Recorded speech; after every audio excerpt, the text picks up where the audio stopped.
Welcome to sky mobiles. ఈ రోజు అయితే మన స్టోర్ లో వివో స్టాక్ అయితే వస్తున్నాయి. వివోలో అయితే హై ఎండ్ లో చూసుకుంటే X200 Pro అయితే యూజ్డ్ మొబైల్స్ అవి. దాంతో పాటు అయితే X90 Pro ఉంది. దాంతో పాటు V40 మూడు మొబైల్స్ ఉన్నాయి. అయితే సీల్డ్ కట్ ఒకటి ఉంది, యూజ్డ్ ఉంది.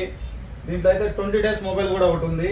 18,500 నుంచి అయితే స్టార్టింగ్ ప్రైస్ అయితే ఉన్నాయి. దాంతో పాటు అయితే V50 ఉంది, V40 Pro ఉంది. ఐక్యూలో చూసుకుంటే IQ neo 10R latest model అది.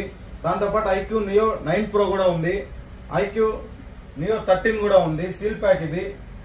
ఇవే కాదు, వీటితో పాటు మీకు చూసుకున్నట్లయితే OnePlus లో కూడా మన దగ్గర స్టాక్ అవైలబుల్ గా ఉంది. అలాగే iOS లో కూడా ఐఫోన్ అయితే రెడీగా ఉన్నాయి, సామ్సంగ్ లో ఉన్నాయి. ఓన్లీ మొబైల్స్, యూజ్డ్ మొబైల్స్ కూడా ఉన్నాయి. ఇలాంటి స్టాక్ మీరు గ్రాప్ చేసుకోవాలంటే వెంటనే మన స్టోర్ కి అయితే విజిట్ చేయండి. మన స్టోర్ లో యూజ్డ్ మొబైల్స్, బజాజ్ ఫైనాన్స్ కూడా అవైలబుల్ గా ఉంటుంది. మన store address Nellore Magunta layout near under bridge sky mobiles.